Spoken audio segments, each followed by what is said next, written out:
નવી મુંબઈની વાત કરીએ તો શિક્ષકોએ જણાવ્યું હતું કે પ્રિન્સિપાલે કાર્યસ્થળ પર અયોગ્ય વર્તન અને અભદ્ર ટિપ્પણીઓ કરી હતી. લેખિત ફરિયાદી રાષ્ટ્રીય મહિલા આયોગ, સ્થાનિક પોલીસ અને ડીસીપી ઓફિસમાં નોંધાઈ હતી, પરંતુ કોર્ટના સ્પષ્ટ આદેશ હોવા છતાં પોલીસ હજુ સુધી કેસ નોંધ્યો નથી. પીડિતનો દાવો છે કે પ્રિન્સિપાલ પદનો દુરુપયોગ કરીને ફરિયાદ દબાવવાનો પ્રયાસ કર્યો હતો અને શાળામાં સલામત વાતાવરણ પૂરું પાડવામાં નિષ્ફળ રહ્યા હતા.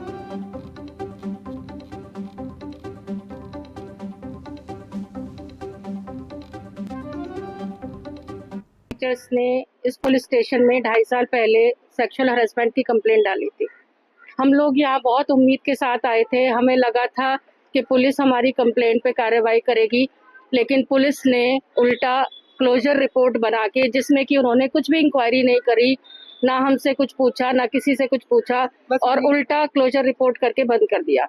उसके बाद में जब हम कोर्ट गए और कोर्ट से हमें ऑर्डर मिला, इन्होंने उस ऑर्डर को भी नहीं माना और एफआईआर हमारी करने से साफ मना कर दिया। हम लोग यहाँ रात भर 2 दिन तक इनके पीछे बैठे रहे और पूरी रिक्वेस्ट करने के बाद भी और रोने गिड़गिड़ाने के बाद भी इन लोगों ने साफ मना किया और हमें ये कह दिया कि स्टे आ गया है और अब हम आपकी एफआईआर नहीं कर सकते। अब 1-1.5 साल बाद, इतने धक्के खाने के बाद कोर्ट के, हम दोबारा स्टे लेके आए हैं और 2 दिन से कट कर सकते। पुलिस का क्या रवैया है? तो कोर्ट का ऑर्डर हम 2 दिन से लेके घूम रहे हैं। पुलिस ने साफ मना कर दिया है कि वो लोग एफआईआर नहीं कर सकते। तो कल रात भी हम लोग जब लगे रहे और यहाँ 2-2:30 बजे तक, 5 बजे से आके बैठे और 2:30 बजे तक रात में बैठे और रिक्वेस्ट करते रहे, तब भी हमें किसी ने कोई सपोर्ट नहीं किया। और साहब कभी ये कहते हैं कि हमारी सर्टिफाइड कॉपी नहीं आई है कोर्ट से, कभी ये कहते हैं हमारा सीनियर पीआई नहीं है, और अलग अलग बहाने करके फिर इन्होंने कहा कि आप ठीक है, कल सुबह 9 बजे आ जाइए। आज हम 9 बजे जब यहाँ पहुंचे तो इन्होंने हमें ये कहा कि अभी तो कोर्ट से सर्टिफाइड कॉपी आनी बाकी है, आप लोग तब तक कोई एफआईआर दर्ज नहीं करा सकते। तो अभी आपकी क्या मांग है ओवरऑल? हमारी मांग यही है कि अगर कोर्ट ने कोई ऑर्डर पास किया है तो कोर्ट के आदेश का पालन होना चाहिए, और अगर हमने इंसाफ के लिए कोर्ट का दरवाजा खटखटाया था तो उसी उम्मीद के साथ हम चाहते हैं कि कोर्ट के आदेश को मानते हुए एफआईआर दर्ज होनी चाहिए, और हम 5 टीचर्स को इंसाफ की उम्मीद इन सब से है। स्कूल्स में अगर इस तरह की घटनाएं आ रही है तो किस तरह से देखते हैं आप और लोग क्या कहना चाहिए? स्कूल में इस तरह की घटनाएं कभी पहले नहीं सुनने को मिलती थी, शायद इसलिए कि पहले स्कूल को विद्या का मंदिर माना जाता था और बच्चों को अच्छे संस्कार देने के लिए माँ बाप भेजते थे, लेकिन अब इन घटनाओं की वजह से बहुत रिस्पेक्ट के साथ देखा जा रहा था।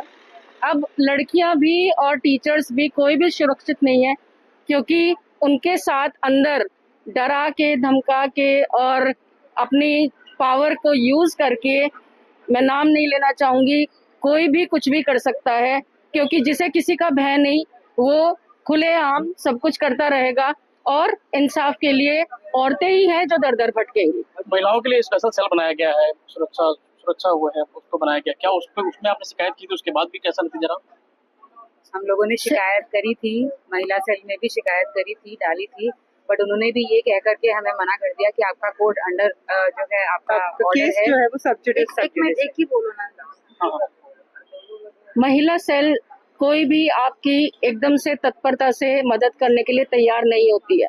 उनके पास भी वही बहाने रहते हैं कि हमारे अधिकारी जब कहेंगे, हमारे अधिकारी के ऑर्डर के बिना हम कुछ नहीं कर सकते। तो इन सब के क्या है, मिली भगत रहती है, और कोई भी आपको सपोर्ट किसी भी रूप में नहीं करता है। सबके पास बहाने रहते हैं और सबके पास कोई ना कोई आपको यहाँ से भेजने का, क्योंकि अल्टीमेटली वो चाहते हैं कि आप जो है किसी तरह से थक हार के घर बैठ जाओ।